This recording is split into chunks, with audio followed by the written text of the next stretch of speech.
Hello, everyone. This week I want to talk about another project that I actually don't think I've spoken of much, and that's security. So, years ago, there was a neat little system you could buy. It didn't have its own hard drive, right? You'd have to buy the hard drive for it. It was inexpensive. It came with 4 cameras, all that needed power, obviously. And it recorded everything that was going on, right? So not only did the little unit that you have um, take a keyboard, a mouse, and connect to a monitor, so you could see all, in this case, 4 uh, cameras that were running at the same time. You could also set it for motion detection, and it would record events that happened. It was a nice little system. I got it for my partner at the time, who was concerned about activity around her house, and we never got it used because she moved. So I set that up and used it for many years. As a matter of fact, it's still working to this day without any problem at all. The issue that I had with it mostly was the fact that it wasn't the company's app that you were using to view the cameras. So you could view the cameras by going to the IP address on any of your machines in the house. But if you wanted the app, it was a third-party app. Third-party meaning it wasn't that company, it was another company. It was putting out an app that was compatible with it, and you would look at the cameras on that. So I started swapping out those cameras with another system. But the system had another device to it, and that was a lock. So a few years back, I got a lock so that it would auto lock when my mother went out of the house. Right. So if she went out to go do something, she could just let it lock, and it had a push button on the outside. It was made by Schlage. It had a very noticeable key spot on it. So if you had an issue, you could use your key to get in. But it had an override on the back. Now, the reason I got the lock was sometimes she would go out and forget that she'd gone out, and the door would be unlocked. I was a caregiver for my mom at the time, so I would come home from work and the door would be unlocked. And I wasn't comfortable with that because she liked to nap. And, just the thought of not having that door locked. We're not in an urban area. We're out in a rural area. There's not a lot of people around. So from that perspective, it could be a little bit easier of a target. So I got the lock. Had it for 13 years now. It still works pretty well. It's the old style push buttons where the buttons actually move in as opposed to like a touch screen. It worked well, but again, because there are buttons that go in, you can start to get gunk in around the buttons, and the buttons can start to fail. And a couple of buttons on mine were starting to get a little iffy because I hadn't changed the passwords out in a while. So, you keep using the same key for them, it's eventually going to get a little wear to it. So the company that I got some of my cameras from, now the cameras that I have now are solar powered, so I don't have to worry about their power source. They aren't hardwired, and I can put them up more places. But the lock they have is very unique. Now, again, before I talk about this lock, I want to remind everybody that I don't get paid for any of this stuff, so this is not a paid advertisement for either Schlage or for Eufy.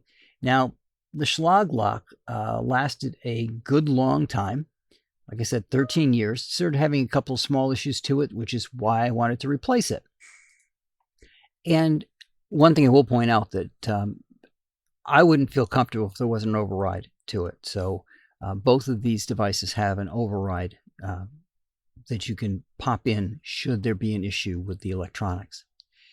The Schlage ran on a 9-volt battery. And again, like I said, had a very obvious keyhole that you could use to get in.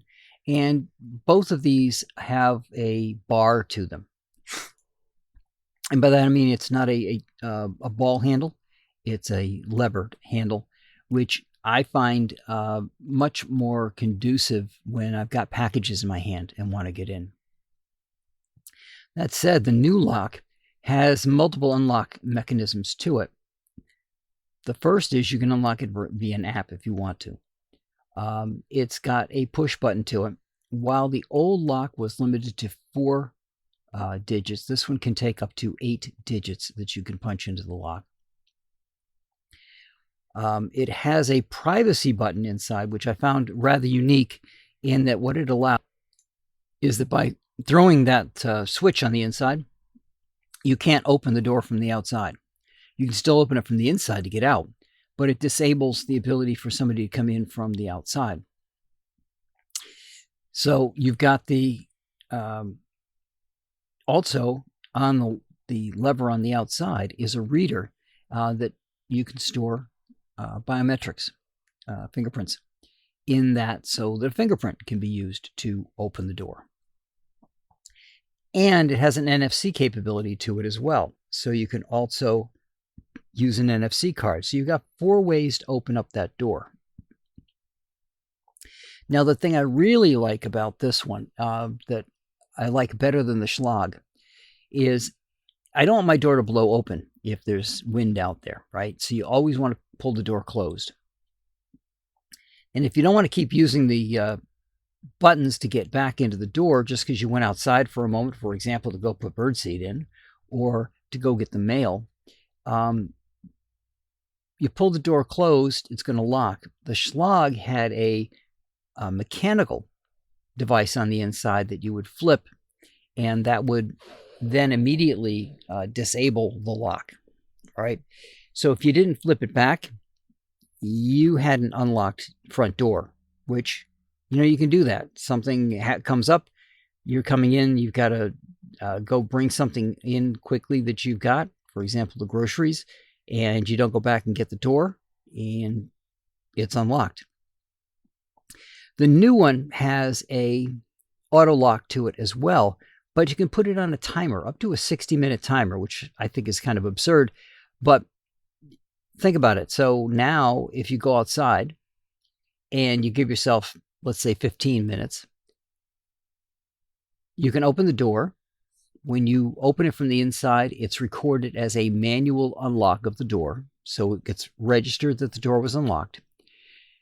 You go out, you pull the door closed, you can do whatever you want. You come back, you can push down on the lever, and it will just open for you because it hasn't locked yet.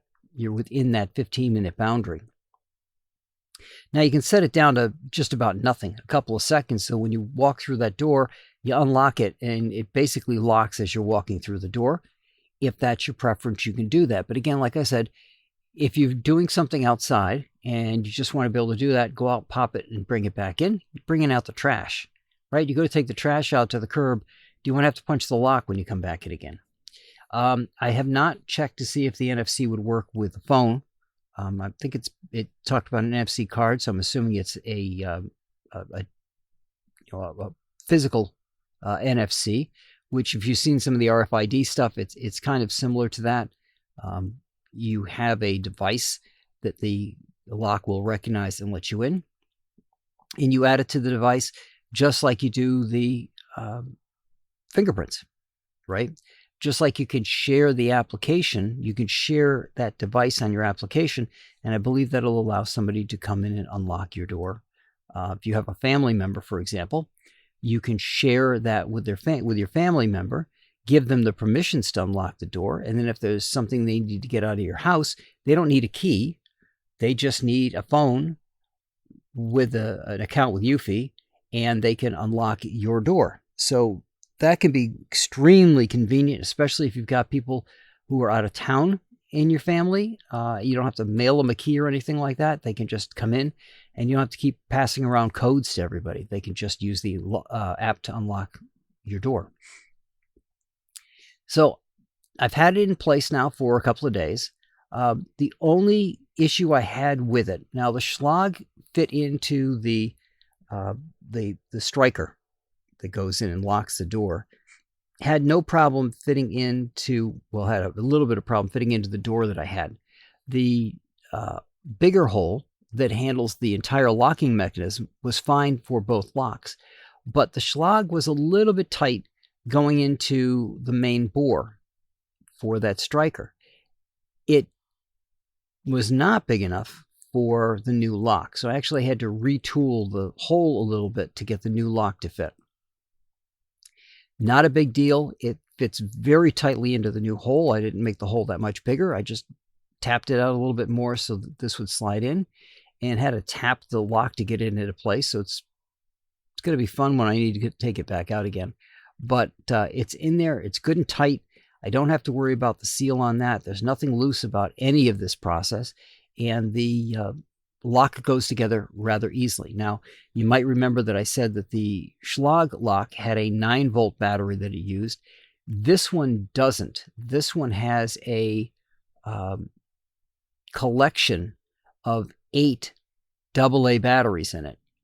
And it's much, much easier to change out the batteries in this than it was in the Schlage. With the Schlage, you had to basically take the inside apart to get to the battery. It's nice, it's protected, but when you're doing that, you've now loosened it up so that the front could start to slide off. So you've got to have the door open to change out the battery. Not something you typically want to do in the middle of winter. And the Schlage lock was 130, and this one on sale was 130, so it's an even match. But the Eufy lock has an inside spot that you just pop the cover off, and you can swap the batteries in and out. In addition to that, the Eufy lock also has a key, but it's hidden. So it's not something you can just walk up to the door and immediately see that there's a keyhole that you can get to. So it's been a couple of days now. It's worked perfectly. I love the fact that it tracks in the log when it was locked and when it was unlocked, so that I can keep track of that. I've been letting it lock it itself. You can lock it yourself if you want to. It's a simple button click. As you're coming through, there's a little checkbox on the front. Just tap that. Door auto locks. When you close it, it's locked. So it's been a good lock so far. It actually, I don't know why, maybe I just did something a little different when I was putting this one together. The door closes a little better right now, and it just locks. When I first started it off, I've got enough sealing around the door that I had to push into a little bit, so it pushes against the foam that's around it to keep the cold out. And now that it's warmed up, it's gotten to the point where it just closes naturally. Walk outside, the door closes and it locks. And again, I've got that timer on it so that when I go back, feed the birds, and I kind of try to get back into the house, I can just open the door and go in. So that works out really well for me. And again, another thing to think of is if you're loading your car up or something, you might want to put it on a timer. And you can always, like I said, just go up to the door, tap it, it locks, and you don't have to worry about it. So if you're leaving and you've got everything that you need to do, you know you're leaving the house for the last time, you don't need anything else inside, you can just tap that button that's on the outside and it locks and you're done. So it's been a good lock, but I think that's something for everybody to keep in mind is what kind of security do you have on your house? I liked having the extra cameras. So now I've got even more cameras sitting around the house pointing out in different directions so that I can see what's going on around the house. I have wildlife, so it's absolutely wonderful to be able to see that wildlife without basically scaring them. If I go to the window and they could possibly see me, I can just see them through the camera, and be adding some more cameras on for that purpose so I can actually see the wildlife around. I can see what the effect of a storm has been or anything else from the warmth of my house without having to even go by a window or anything else. I can just pull up all the cameras and I can see what the view around the house looks like. So that's what I got for you guys this week. I will talk to you all next week.